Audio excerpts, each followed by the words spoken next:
Hi, it's great to be with you. I'm Larry Kotlikoff, President of Economic Security Planning, Inc. I'm here with Rick Miller, who's President and CEO of Sensible Financial Planner. Rick's a Ph.D. in economics from University of Chicago, but has been involved in the financial industry for years, and I guess going on to maybe 15, 20 years now. You've started your company, Sensible Financial Planning in Waltham, and you've been using first our download program, ES Planner Download, and now for many years, a MaxiFi Planner, and really as your main tool in your business. So Rick, say hi to everybody. Hello, and Larry, it would be 20 years. This is our 20th anniversary year. Oh, terrific. That's congratulations. So today, what Rick and I wanted to do, with Rick's help and that of other planners who've been using our software, Jay Abelafia. Abelafia. Jay Abelafia. Jay Abelafia. I gotta remember to put that to memory. Jay has his own company. He's also a financial planner, uses our software. He was working for Rick. He also has a PhD in economics, and he also gave us some input on the new balance sheet, new lifetime balance sheet that we're going to be presenting. That's a new feature to our software, an upgrade over the prior one. The prior one did balance, but the new one also balances, but it shows more important things that will be of interest to you and your clients. And then I'm also going to tell you about this terrific innovation we just added to MaxiFi, which is called upside investing. So there's three ways the program is now, and we'll be rolling these advances out probably on Sunday. We found one minor little glitch in the upside investing, but it really doesn't affect anything in terms of the results, but we should have that squared away and everything released into production on Sunday. But the three ways the program plans is based on what economists call a certainty equivalence, which is just taking, assuming everything is for sure, but being very cautious in your assumptions, like on your rate of return assumptions for your client about how much they're going to earn, about health expenses in the future. That's certainty equivalence. And if you are planning, just using the basic report on a conservative basis with your client through time, you're likely to set a rate of return below the market average, and you're likely through time to be each year as you plan with a client, or every 6 months, or how often, you'll be giving the client good news, because on average their living standard will go up.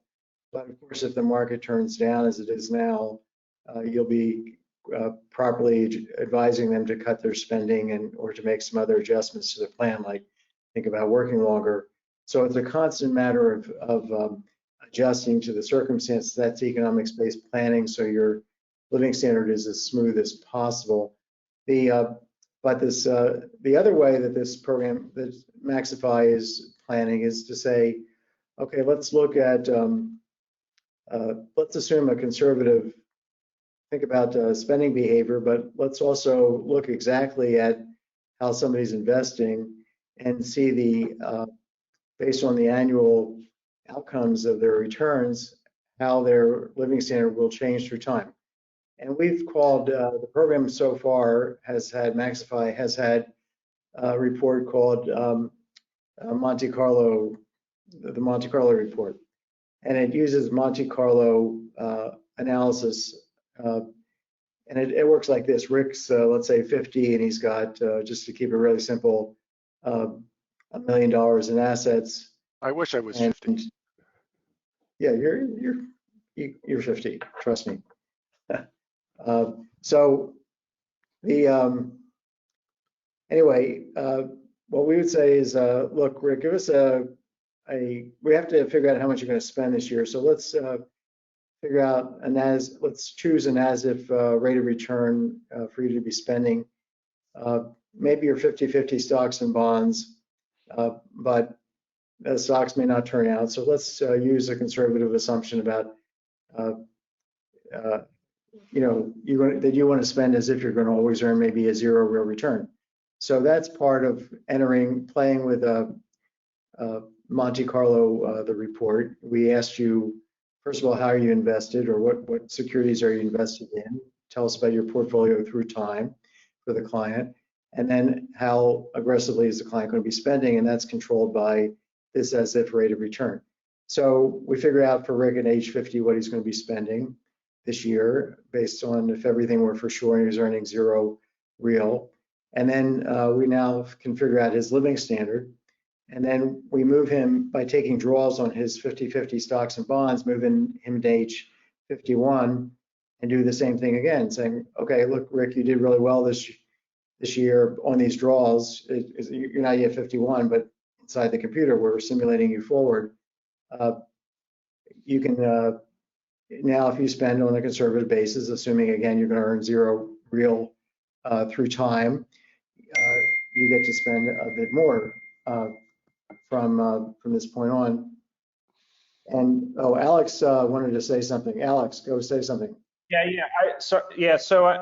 One more thing I wanted to add here before we get started with the presentation, or before we get into the guts of everything. So I'm Alex. I'm on here as well, trying to facilitate here with technical support, and also going to try and facilitate with the Q&A session at the end of the presentation, where hopefully we're going to be able to unmute people who want to ask questions. And to do that, you're going to raise your hand, which is an option on your control panel. You'll see a little icon to raise your hand. And that'll give me a sense of the order in which people have raised their hands. I will unmute you. You can state your name and your question, and we'll try to answer in the best way we can. The other thing I wanted to mention is that Dan Royer, our head of customer support, is also on here. And I think he's also going to help in the Q&A session, and maybe also during the presentation to further explain some of the concepts we're going over. So that's all I wanted to add before we really kind of go any further.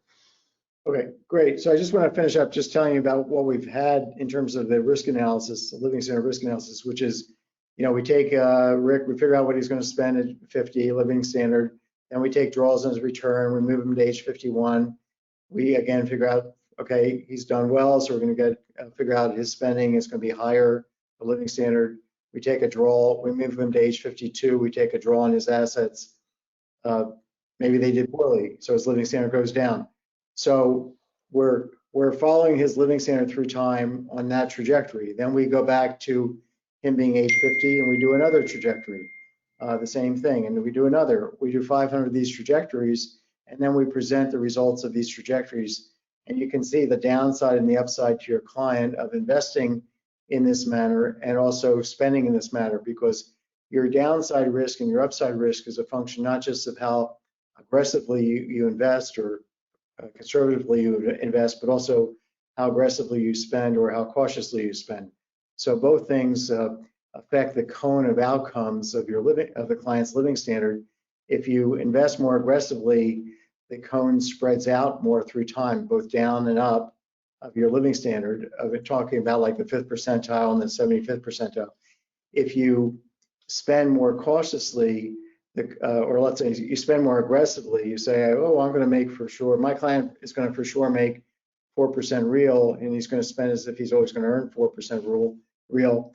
The cone will start higher up, the initial living standard will be higher, and then everything will tilt further down.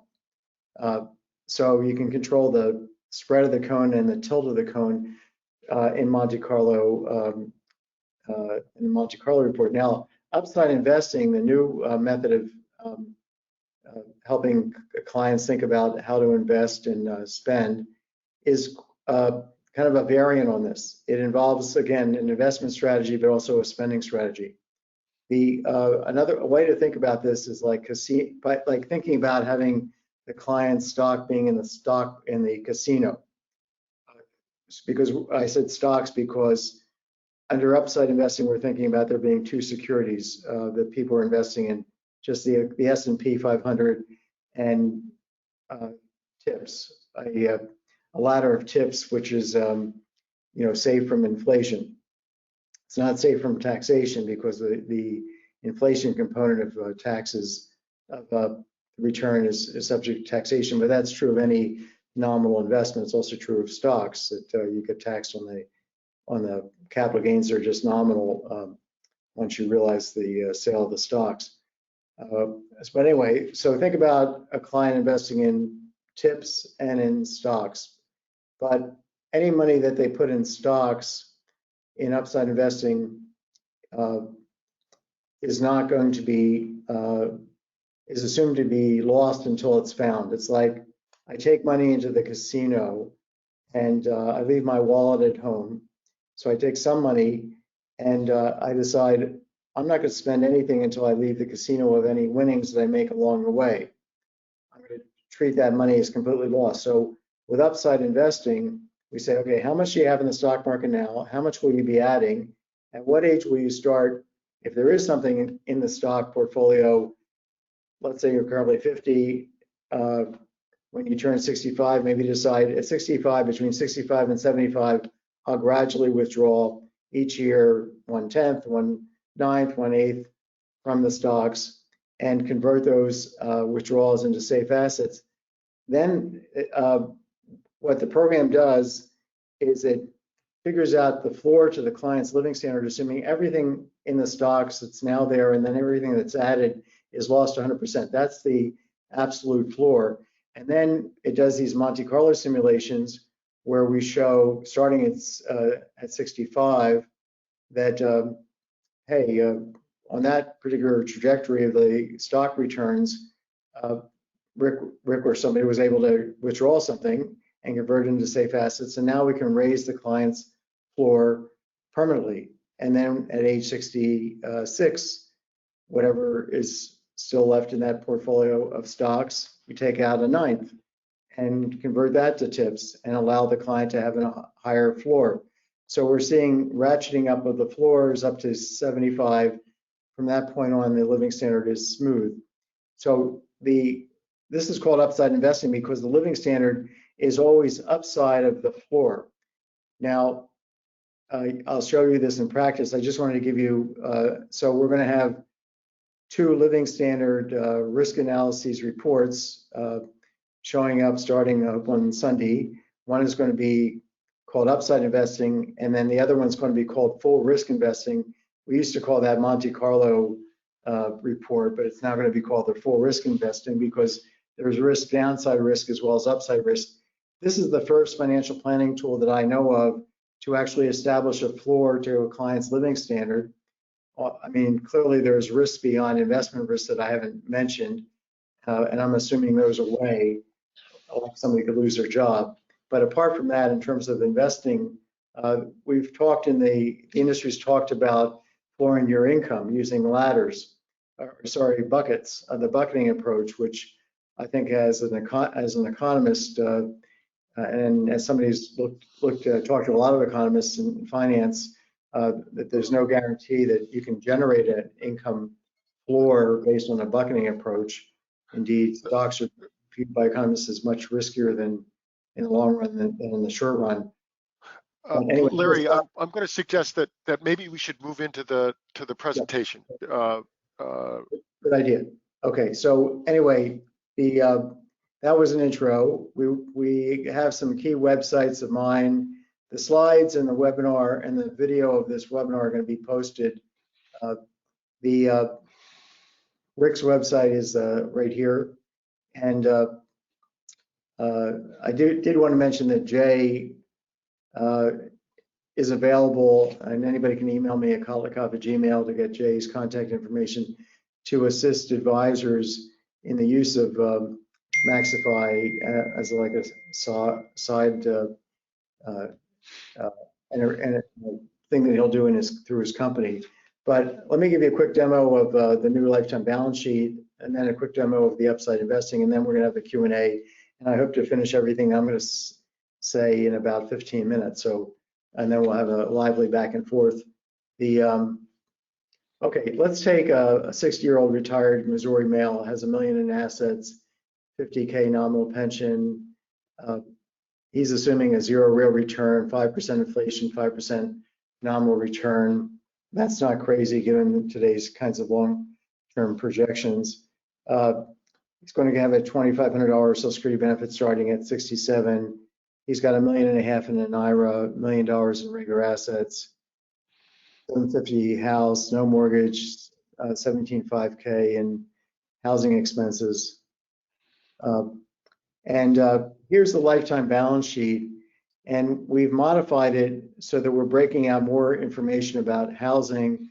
And also, I think we're including here employer retirement account contributions that we didn't have before.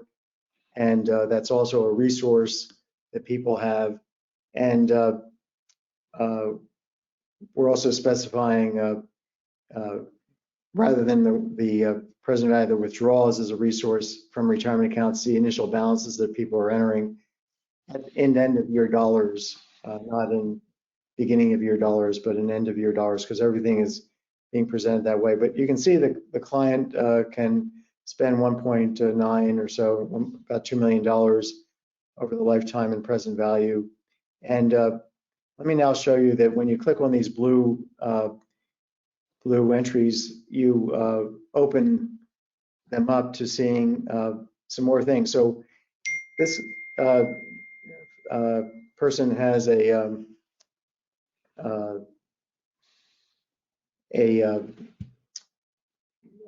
house worth $750,000, and under his plan, he doesn't want to sell the house. He wants to die in the house. So we have 750 in trapped equity, if you want to put it that way. But you can also think of it as a bequest to his kids. So we felt it's important to put that information out here so that you as a planner can show your client, well, you got this asset, it is trapped. You could sell the house and rent for maybe very little, and that would let your discretionary spending go up. Or you can just keep things going the way they are, and that's what you're going to be leaving to your kids or other heirs in present value. And it's present value 750 because we're discounting at a real return of 0 in this example. Here's another example where we have the client sell the house in about 20 years and rent. So in this case, the bequest that they're going to leave is nothing because he's going to have taken all the proceeds, and it's going to increase his discretionary spending. Discretionary spending doesn't actually go up by $750,000 because he's going to be renting an expensive apartment, according to what he's telling the planner that he'd like to do. And so his housing expenses go up. But on balance, he'll have that nice rental apartment, but also the discretionary spending, and he won't be leaving a bequest in terms of a home to his kids. And there's no, so that's the trade-off here. If you want to downsize your home or just sell it and rent and not keep that as an asset for your kids, you need to see that bequest disappears. And that's what we felt is important to, for full disclosure, reveal to the client in a very explicit way. You could kind of see it before by looking at the estate report, and that's still there, but this is making it more explicit. Now, here's another case where we're assuming that the nominal return is 7%, the inflation rate is 5%, so the real return is 2%. And what you're seeing here is that the present value of that $750,000 bequest, this is a case where, again, as in the first case, the client does not sell the house. But the present value of 750, when you discount at 2%, is not 750. It's only 352,000. But there's something else that's being spent out of that 750. He's got this house, 750, so it's not changing the discretionary spending apart from, discretionary spending is going to change because of we're using a 2% real return here, but and taxes and other things are changing. But the main story is that the 750 is going to be, if you like, spent on two things: a bequest, but also the client is in effect renting from himself by holding on to the $750,000 house. He's losing 2% real interest every year. So that has a cost, and we economists call that a holding cost, the opportunity cost, the imputed rent, the implicit rent that somebody is in effect paying to themselves because they're giving it up. So they're in effect renting to themselves if they hold on to an expensive house that they could otherwise be getting money on, earning money on, and that loss of income is in effect a holding cost, and that's presented here. So you can tell that, explain to the client that, that part of what your trapped equity is going to is, or your untrappable equity, is that you're spending it on yourself in terms of forgoing that asset income you could otherwise receive, the real asset income. Now, here's the upside investing demo. Larry, Larry, if we can go back just for a second. I would say that when we use MaxiFi, which we always do to work with clients, this lifetime balance sheet is one of the big tools, one of the most important tools for explaining to clients about how to think about their spending in a lifetime context. And it summarizes all of the resources, all of the assets, and now with the inclusion of real estate equity, it really is all of the resources that the client has available. And we often will have clients for whom the special expenses are a large item. Things like golf course memberships and big vacations and college education for their children and gifts to their children and so forth. And if you will double click on those special expenses, then we can talk to clients about the trade-offs between those types of spending and their discretionary spending and their spending on the house, right? Because they could transform some of their assets into real estate and leave it to their kids. They could, if you're thinking about buying a larger house as opposed to a smaller house, that has implications both for the asset side and the spending side. And there are trade-offs between a smaller house that you leave to your kids and a larger house that you leave to your kids. And the lifetime balance sheet allows us to be very explicit and very clear about what those trade-offs are. And so for me, that's the big advantage or the big advance in adding real estate equity to the lifetime balance sheet, is that it includes everything now in the decision making that we're helping clients to do. Cool. Great, Rick. Thanks. And jump Eric, in. say anything about excess asset income? Well, I don't want to talk. I mean, in this case, I had run the case where the return on the retirement accounts was still zero, and that's why relative to what you can earn on the market, there's a loss of income because all the discounting is being done at the 2% return on regular assets. So that's where that term is coming in from. But had I run that, assuming I just basically made a little bit of a glitch in setting up the case, and it came out this way. But if I put in 5%, the same 2% positive return on real return on retirement accounts, the excess asset income would be zero. So anyway, let me move on to upside investing. So I think you're going to like this because I think most middle class and even upper income people basically want to be in the market, but never suffer a decline in their lifestyle and their living standard.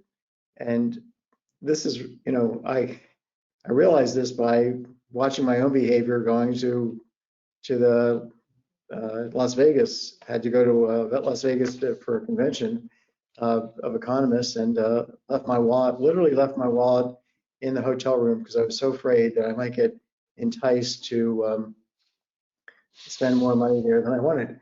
And my wallet at home really represented, in the hotel room, represented my living standard floor, because all I could lose was the $200 I took into the casino, and which of course I did lose it. But the stock market is not a casino. It's a much better deal than a casino because it's been averaging about 6.5% real over the, you know, in the post-war, but with a very big standard deviation, which is what we're seeing right now. I mean, the standard deviation is typically about 20%. We're seeing about a 25% swing in the market so far this year. It might swing back, but we'll have to see. Anyway, Sally here is 50 years old. She lives in Michigan. She's going to retire, take Social Security, and take smooth withdrawals from her IRA starting at 65. She's got 50K in regular assets. She's got $1 million in an IRA. And she's contributing 25 annually in the IRA, and she's putting that all in stocks. Her $1 million investment in the IRA, she's putting 50% in stocks and 50% in tips.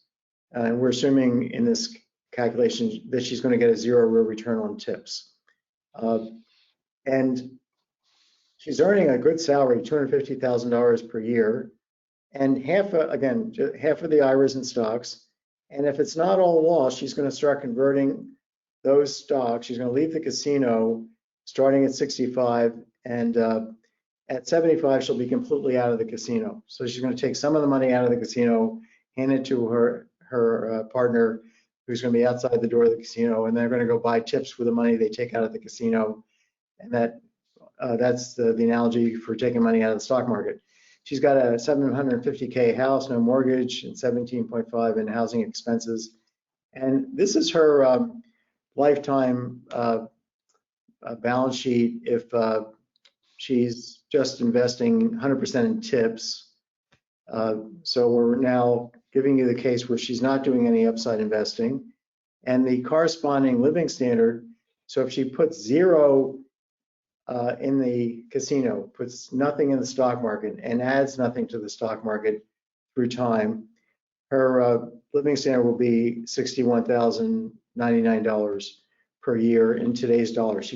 She's single, so that's also her discretionary spending, and that's above and beyond paying off the mortgage. Sorry, she has no mortgage. Paying the housing expenses, $17,500 a year, paying all her taxes, paying her Medicare Part B premium. So all those off the top expenses are separate from this $61,000 that she gets to spend year after year on top of those other fixed expenses. Now, here's the upside. Here's the really cool thing. If she does what she's doing, 50% of her $1 million in the market, and then 100% of the $25,000 she contributes each year to her IRA, she puts all that into the market, and then she starts withdrawing at 65 and stops withdrawing at 70. You see these percentile curves, and the green one is the 95th percentile. We're trying to check out why these things, the black one and the green one, are bumping up at the end. They should be flat. We'll probably get that, we'll get that fixed before we release the upside. They should be perfectly flat. There's some little glitch we have to check out.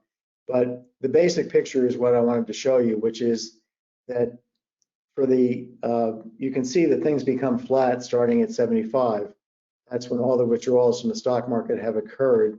And you see that there's just upside. But the floor, in this case, it's not 61,000, but it's 51,000. So she's giving up about 8% of her living standard to, sorry, it's more like about 16% of her living standard to get this upside. So she's taking a hit on her floor by, but her living standard, unless there's some other thing that happens to her, like she loses her job sooner than expected, she's going to be able to maintain her living standard at $51,000 a year, come hell or high water with respect to what happens to the stock market. She'll be able to sleep at night and not worry about the stock market, knowing that her basic living standard is okay, is insulated from the stock market at 51,000. Again, conditional all the other assumptions that we have to make, we're making here implicitly about other uncertainties you might face, including like healthcare spending. But and then on so there's a trade-off here. Does she want to take, about an 8, if she didn't do this and she just did this, she'd always be at 61,000 rather than for sure being at 51,000, possibly going up to, look at the upside here, 95th percentile is 300,000, but even the 5th percentile, which is the black curve, is a lot higher than 61,000. It's closer to 75,000. So that's the trade-off that you get to discuss with your client. If you want to, be super conservative on your spending, not spend out of your stock money until it's really been converted into safe assets. And it's V. Bodie, who I got this idea from, is a professor emeritus in finance at Boston University. He calls it safety first investing or risk-free investing. And it's essentially the implementation of his idea. I think it's pretty close to what he's advocating. And this also connects to behavioral finance, because behavioral finance tells us that people form habits. And one of the habits is that I like the way I'm living. I don't like to, it's okay for me to permanently get a higher living standard, but I get very upset to have a lower living standard. And we can write down in economics preferences that have this property that people are very, very, very adverse to a decline in their living standard. And that's what upside investing is trying to do, make sure that the stock market doesn't lower their lifestyle below this floor that they can count on. So let me stop there. And I just want to show you one last thing, which is that when we come out with a new version, roll out the new upgrade to the software, you'll see a reporting screen that's going to be basically deterministic reports up at the top, and these Monte Carlo simulations at the bottom. One will be the upside investing report, the other will be the full risk report, and that's what we also used to call the Monte Carlo report. So let me stop there, and then we'll turn this over to Alex to, let me stop and see if Rick has any comments, and then we'll go from there and get into the Q&A. I don't have specific comments on the upside investing.